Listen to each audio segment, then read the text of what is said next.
Les amis, on est au tout début de mon périple. Donc là, voilà, ça fait même pas 1 kilomètre que je marche. C'est parti pour 443 km. La traversée carrément d'une partie de la France. Donc voilà.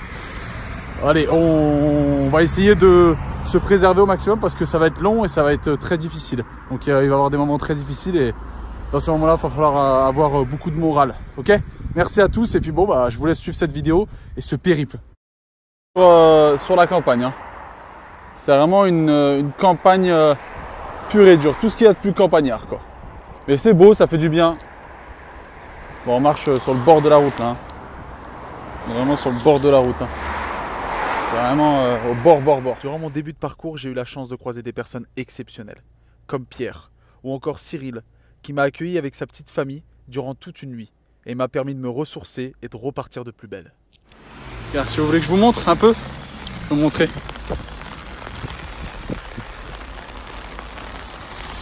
Ça pleut, hein. Je sais pas si vous arrivez à voir, mais ça pleut bien correctement.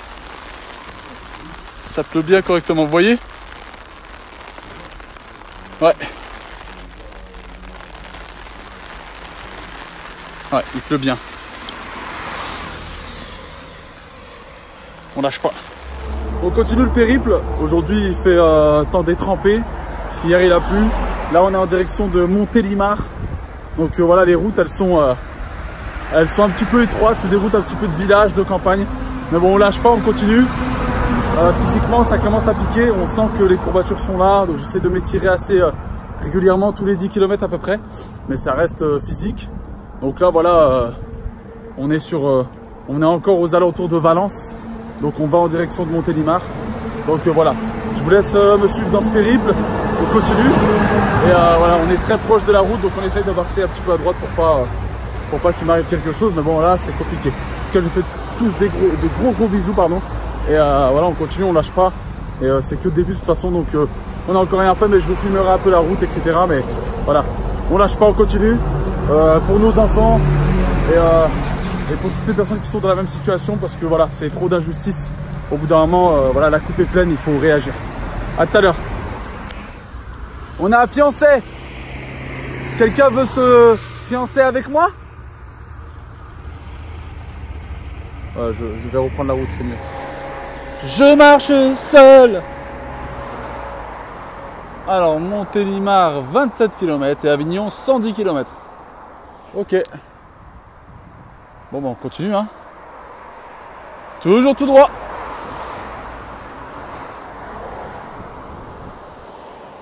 Pas mal le panorama.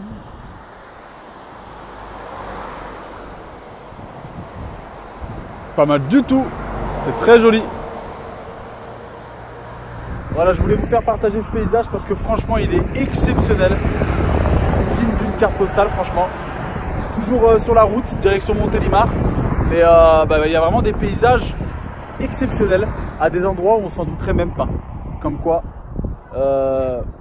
franchement, c'est juste beau. Voilà. Bon, on continue la route. Bon, là, on est sur une route où franchement, c'est hyper étroit. Et du coup, voilà. On continue ce périple. Excusez-moi, les filles. Il n'y en a pas une nana à 0,6 pour moi. Non, mais voilà, vous êtes mignonnes et tout. La vérité, on va brouter de l'herbe ensemble et tout. Ah, fais pas le jaloux, pourquoi tu viens?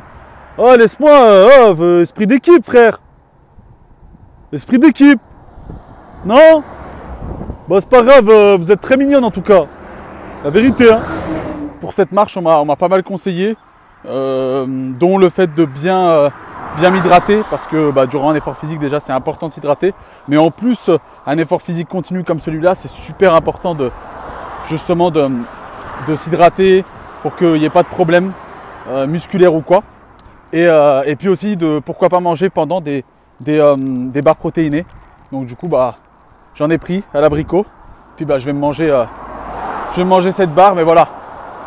C'est important aussi pendant de s'hydrater et de manger. Avant d'arriver à Montélimar.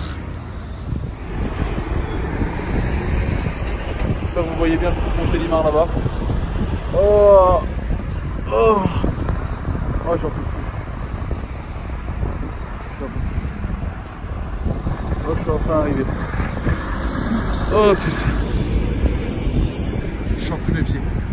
Enfin arrivé à Montélimar. Maintenant, un petit peu de repos. Et on repart après. On repart après pour demain pour Nîmes. Allez, on va reposer les pieds parce que là c'est chaud. Hein. La fatigue était de plus en plus difficile à supporter. Mais j'ai encore une fois rencontré des personnes exceptionnellement humaines qui m'ont offert l'hospitalité et qui m'ont reboosté pour le reste de mon parcours. C'est parti pour une nouvelle journée de marche. Il est à peu près 8 h du matin. Il fait un petit peu frais, mais voilà, on a du soleil. Et on est parti cette fois-ci en direction de Orange. Donc bon, on va faire marcher les jambes. On a encore de longs kilomètres de marche à faire. Mais voilà, on approche petit à petit de notre but. Donc c'est parti. Ça commence à devenir dur. Vraiment parce que je sens mes jambes qui sont...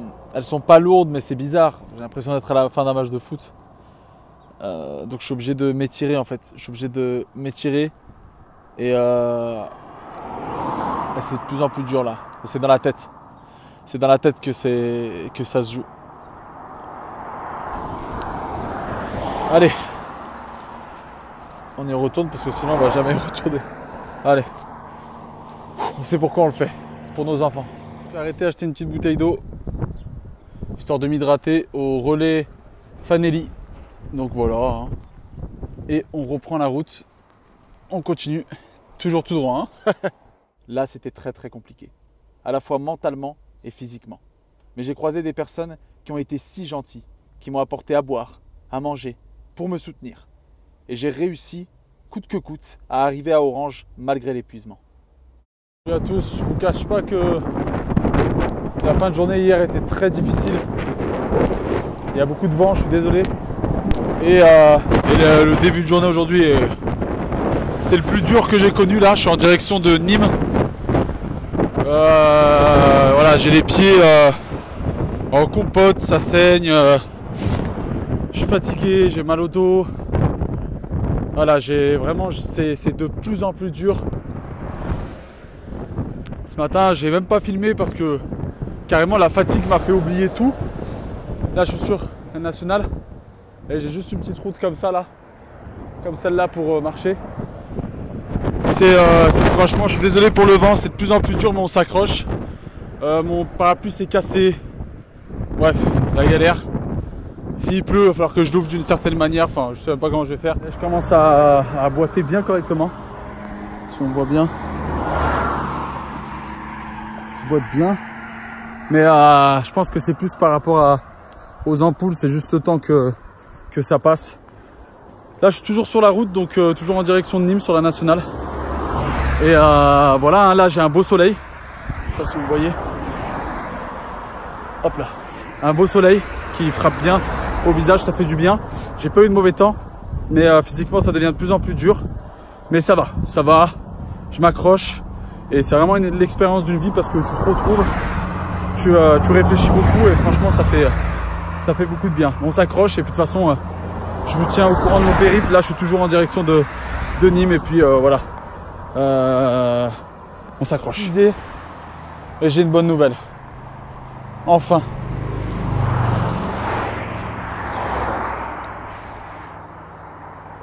Enfin. Plus j'avançais et plus je rencontrais des personnes d'une bonté tellement rare. Chacun de ces visages restera gravé dans ma mémoire à jamais. Aujourd'hui, départ de Nîmes, direction Montpellier. Donc le temps un petit peu nuageux, un petit peu gris, on sent qu'il peut pleuvoir à tout moment. Et voilà, pour l'instant ça va, tout se passe bien. J'ai pu un petit peu reprendre de l'énergie cette nuit. Je suis parti très tôt, donc forcément les muscles sont encore un petit peu froids, mais ça va. La route se passe plutôt bien et on lâche pas parce que là pour l'instant j'ai fait une grosse partie du chemin et c'est pas le moment de lâcher. De toute façon, je ne comptais pas lâcher. Voilà, on continue cette marche qui est très symbolique. À quelques kilomètres de Montpellier, il y a une voiture abandonnée, donc je crois que c'est du caca qu'il y a dessus. Hein. Je sais pas du tout ce que c'est. Elle est explosée. Elle est sur le bord de la route, mais alors là, je Je reste, comme dirait l'autre, dubitatif. Je ne sais pas ce qu'elle fait là. En plus, elle sent pas très bon. Hein. Voilà. Et dans la catégorie objet abandonné, le jet ski. Yeah. J'étais si heureux d'être arrivé jusqu'à Montpellier. Après tout ce que j'avais traversé, toutes ces heures à pleurer, à marcher seul, à penser. Alors j'avais décidé de faire les 500 derniers mètres en courant, comme pour me remotiver et me dire que ça y est, j'avais fait le plus dur et que maintenant je ne lâcherai plus rien. J'étais arrivé jusqu'ici avec mon courage, pour tous nos enfants et pour les miens. Mais je tiens à remercier tout particulièrement Julie, qui a fait plusieurs longs kilomètres avec moi, et Fab, qui m'a accueilli à Montpellier. Mais physiquement, c'était de plus en plus difficile. J'avais les pieds qui saignaient, de plus en plus d'ampoules, et j'étais épuisé. Mais j'étais si proche du but que je ne pouvais absolument plus abandonner. Alors j'ai pris les dernières forces qui me restaient, tout l'amour que j'avais en moi, et j'ai continué, focalisé sur mon objectif.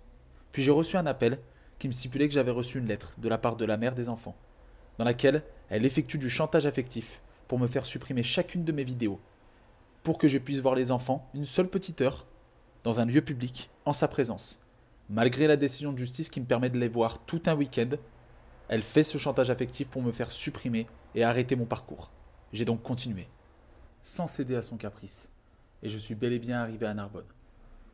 J'ai donc continué à marcher, et une fois à quelques petits kilomètres de mes bébés, j'ai décidé de m'isoler, comme pour me récompenser d'avoir réussi ce que je m'étais promis de faire.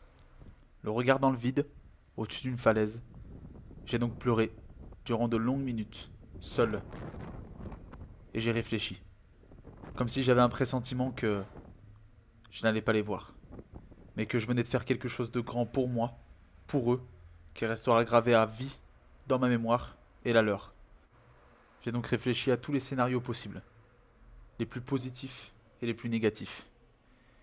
Et comme pour retarder l'échéance, je restais là, à réfléchir, à me remémorer toutes ces années de galère, de souffrance, de solitude, à revoir chacun de ces visages que j'ai croisés durant mon parcours, toutes ces victoires que je n'ai pas pu fêter avec eux.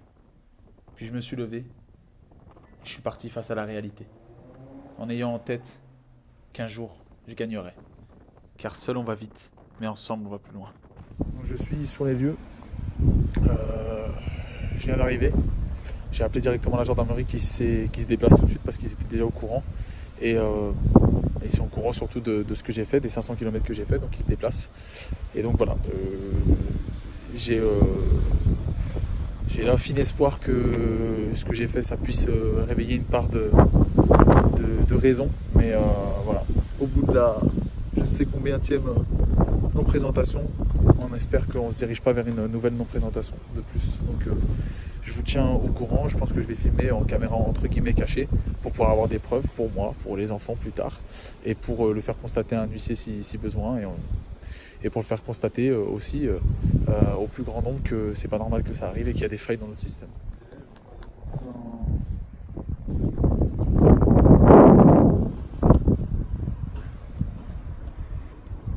Énième refus.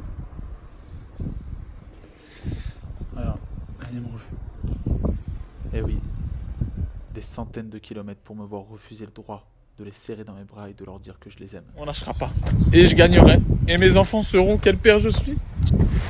Ils verront ma mère, ils verront mon père et sauront quel père je suis, que je suis un bon père, que je vais être là pour eux, que je les aime, que je les aime. Et je réussirai pour eux. Tous mes projets, je les réussirai pour eux. Ils seront toujours dans ma tête. Toujours, toujours et dans mon cœur. Et je les verrai un jour ou l'autre. Ils entendront le son de ma voix. Et ils sauront que leur père c'est quelqu'un de bien. C'est pas un mauvais. Soyez forts. Si vous voulez partager la vidéo, faites-le, ça me fera plaisir. Au moins, ça fera entendre cette histoire et ça donnera un maximum de courage à tous ces parents, toutes ces personnes, tous ces enfants qui sont victimes de pédophilie, d'harcèlement scolaire, qui sont victimes d'attouchement, de disparition, d'enlèvement, de séparation difficile. Et au moins, ils se sentiront qu'ils ne sont pas tout seuls. C'est pour tous nos enfants que j'ai fait cette marche et je ne l'ai pas fait pour rien. Ils le verront un jour. Ils verront que leur père, il a marché pour eux. Ils le sauront. Quand ils continueront à leur mentir, à leur dire qu'il n'est pas là, qu'il ne les aime pas, j'ai tout. J'ai marché pour eux. Bref, je vous aime. Merci à tous ceux qui m'ont envoyé des messages. Je baisserai jamais les bras, je vous aime. Merci à vous d'avoir regardé cette vidéo. Sachez que qui que vous soyez, je vous envoie tout mon amour. Je dédie cette marche à tous nos enfants et à mes enfants.